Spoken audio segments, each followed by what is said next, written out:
కేరళ ప్రభుత్వం చేసిన సంక్షేమం ఏంటి? ఆ సంక్షేమం కరెక్టా కాదా? అభివృద్ధి పథకాలేంటి? అవి కరెక్టా కాదా? ఇది చెప్పుకోవాలి కేరళలో ఉన్నట్టు లెఫ్టిస్ట్ ప్రభుత్వం. అలాగే వాళ్ళు చేసిన పనుల్లో ఉన్న డొల్లతనాన్ని ప్రస్తావిస్తూ దాన్ని రైట్ చేసుకోవాలి కాంగ్రెస్ పార్టీ వాళ్ళు. అక్కడ విపక్షంగా అధికారంలోకి రావాలని.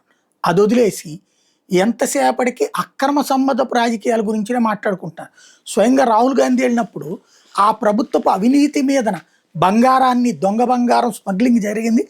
నేరుగా ముఖ్యమంత్రి కార్యాలయమే నడిపింది. అట్లాగే పారిశ్రామికవేత్తలకి సబ్సిడీల దగ్గర నుంచి శబరిమల బంగారం దాకా అనేకం జరిగినాయి. అక్కడ ప్రభుత్వమే అవినీతికి అలవాటైపోయింది. అక్కడ ఉద్యోగాలు ఉపాధి లేక ప్రపంచం అంతా తిరిగిపోతున్నారు కేరళలో. బతుకు తెరువు కోసం పోతున్నారు. అక్కడ ఏ పరిశ్రమ రావట్లేదు. ఇవి ప్రస్తావించడం చేతకాక కమ్యూనిస్టు పార్టీ బీజేపీ కలిసిపోయినాయి కేరళలో, కాబట్టి మాకోటేయండి. ఇదే ఆ సన్నాసి మాటలు. ఇవే పనికిమాలినటువంటి హామీలు. అంటే అక్కడ అండర్స్టాండింగ్ ఎవరికి ఉంటుంది? కమ్యూనిస్టులకి కాంగ్రెస్కి ఉంటుంది. ఎందుకు? ఇద్దరు అయ్యండి ఏ కూటమే. ఇద్దరు అయ్యండి ఏ కూటమిలో ఒకరికొకరు కొట్టుకునేటప్పుడు ఇంకెందుకు మరి ఆ కూటములు?